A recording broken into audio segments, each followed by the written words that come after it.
Olá pessoal, bem-vindos ao meu podcast, O Podcast. E agora nós estamos começando mais uma série, né? O Poder da Semente.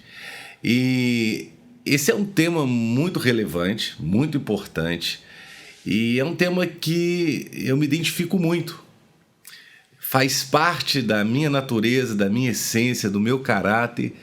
Então, nesta série, vocês vão perceber que eu falo muito claro, com muita propriedade e até com muita ousadia, porque isto é quem eu sou. Eu creio na lei da semeadura. Então, nossa série, O Poder da Semente, vai mudar a sua maneira de pensar e fazer com que você não apenas desfrute, sabe, daquilo que é seu, né, por direito, mas também você desfrute do poder da multiplicação natural da semente. Então, pode ter certeza que eu vou trabalhar aqui nesse podcast para que você tenha entendimento, conhecimento e sabedoria nesta mensagem tão importante. E para começar, eu quero contar um pouco sobre uma experiência que marcou a minha infância. Eu fui criado numa família de 6 filhos, né? Eu, o quinto da família. E quando eu tinha 6 anos de idade, o meu tio, ele era meio agricultor, porque nós tínhamos um sítio, né? Uma fazendinha no centro da cidade. E ali ele plantava milho, ele plantava feijão, ele cultivava pomares, manga, banana. Mas anualmente era uma tradição, ele plantava milho. E o processo do plantio era algo que me chamava muita atenção, porque eu me lembro até que isso foi motivo de grande discussão, porque meus irmãos mais velhos, eles tinham um campinho de futebol lá na fazendinha, e meu tio decidiu desfazer do campo de futebol para poder plantar milho. Quando ele começou o plantio no campo de futebol, gerou um transtorno, uma confusão. Mas ele foi em frente e o campo de futebol agora se tornou uma lavoura. E aí, o meu tio me convidou para poder fazer parte do plantio. E eu precisaria dormir na casa dos meus tios, né, da minha avó, para acordar bem cedo para poder semear o grão, né, o milho. E eu me lembro que é um milho específico, é um milho roxo.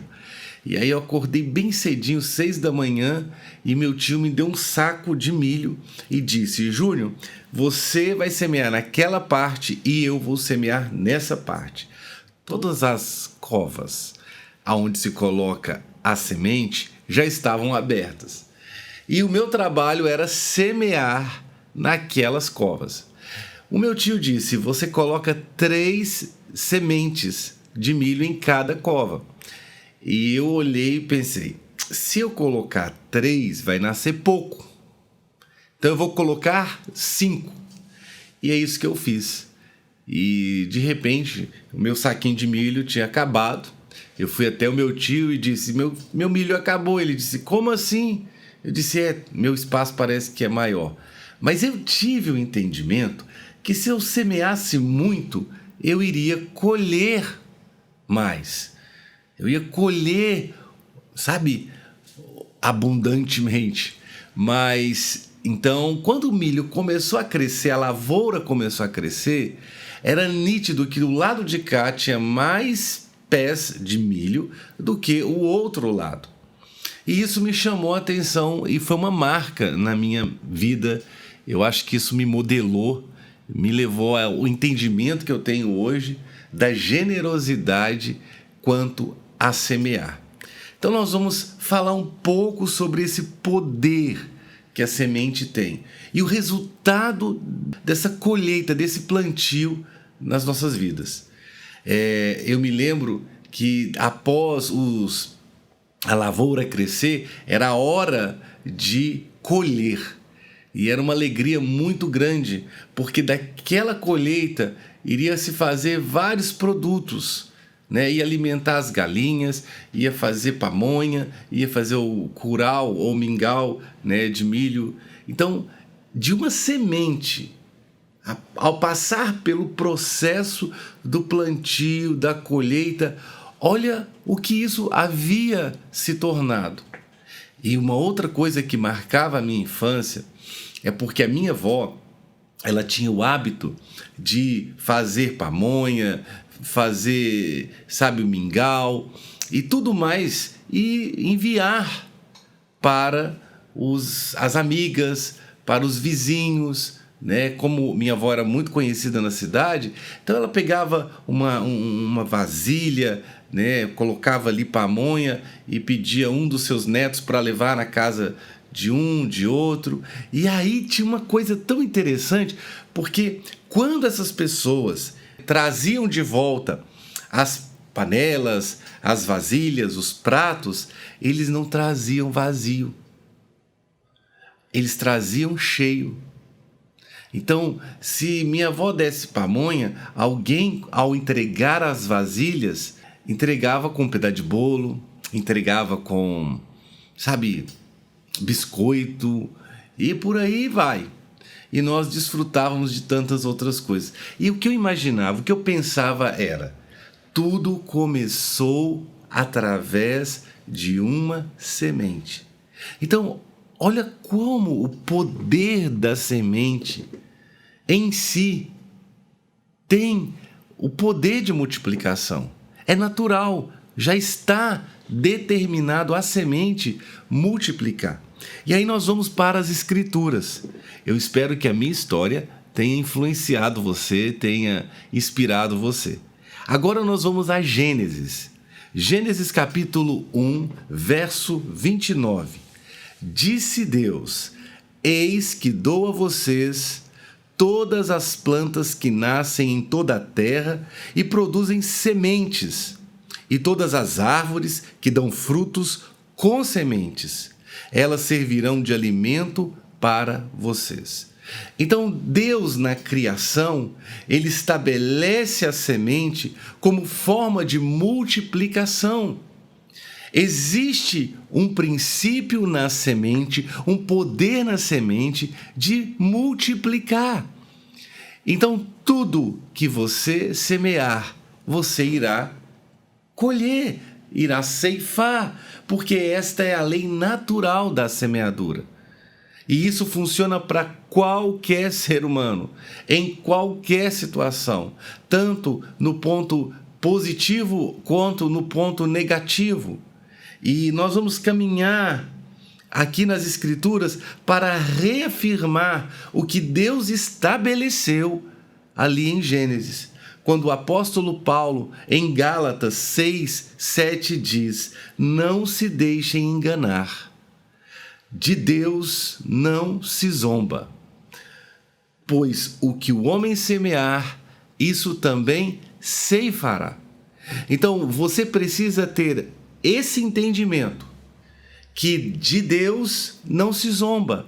O que ele determinou, o que ele estabeleceu na criação, se fará. Já está determinado.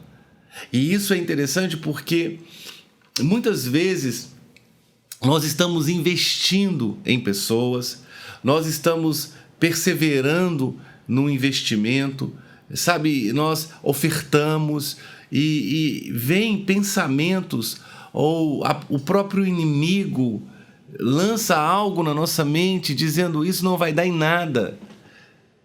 O esforço que você está fazendo, a perseverança que você está mantendo, não vai dar em nada. Mas você tem que recobrar que de Deus não se zomba. Tudo que o homem semear, ele irá ceifar. Então, provavelmente hoje você está vivendo um desafio de semear alegria. E quando você semeia a alegria, provavelmente você semeia num tempo difícil. A semeadura da alegria, ela acontece no tempo difícil. As Escrituras dizem que aquele que semeia chorando voltará com seus feixes cheios com alegria. Então, no momento de dificuldade, se você semeia alegria, você irá colher alegria. Então não se engane, não deixe, se enganar. Lembre-se disso. Um outro ponto é se você está preparando para uma grande colheita no futuro, você precisa entender que quando você semeia pouco, pouco você ceifará. Então não adianta você ficar olhando para as nuvens, como diz Eclesiastes. Aquele que olha para as nuvens não colherá. Por quê? Porque o texto também diz: aquele que observa o vento jamais semeará. Então você que está esperando uma grande colheita no futuro, você que tem fé, esperança por uma colheita, o que você tem feito hoje de uma forma prática? Lembre-se, de Deus não se zomba. Tudo que o homem semear, ele irá ceifar. Agora, se você semear pouco, pouco você ceifará. Esse é o ponto.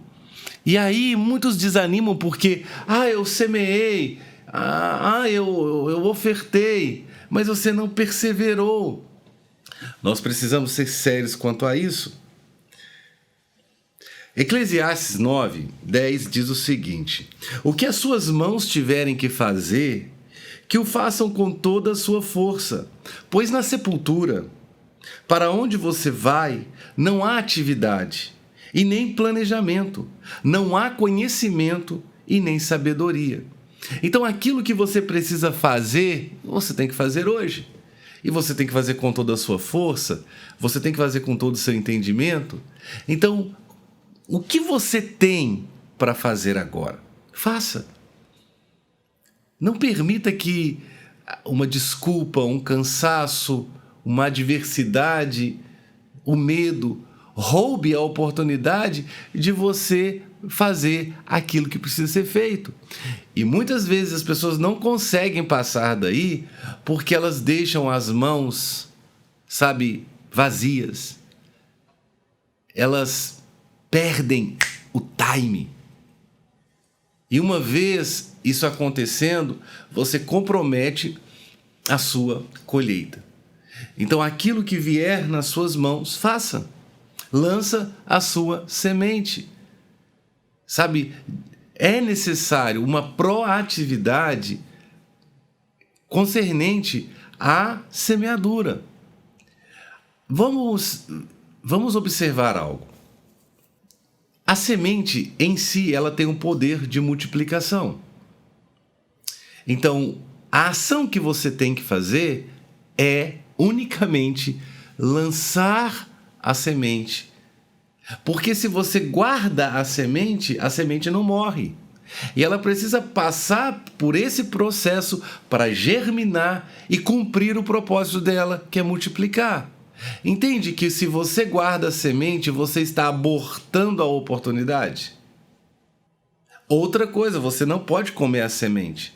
A minha semente foi criada para você semear. O apóstolo Paulo, ele nos traz esse entendimento. Em 2 Coríntios, capítulo 9:10, diz: aquele que supre a semente ao que semeia, e o pão ao que come, também lhe suprirá e multiplicará a semente, e fará crescer os frutos da sua justiça. Então, Paulo está esclarecendo isso. Aquele que supre a semente ao que semeia, e o pão ao que come, também lhe suprirá e multiplicará a semente. Entende o seguinte: Deus, ele vai dar a semente para aquele que semeia. Se você não semeia, ele não vai te dar semente. Mas também ele vai te dar pão. O ponto aqui é simples e parece até constrangedor falar de tão óbvio que é. Mas se Deus dá o pão para aquele que tem fome e semente para aquele que semeia, são duas coisas distintas. Você semeia a semente e se alimenta do pão.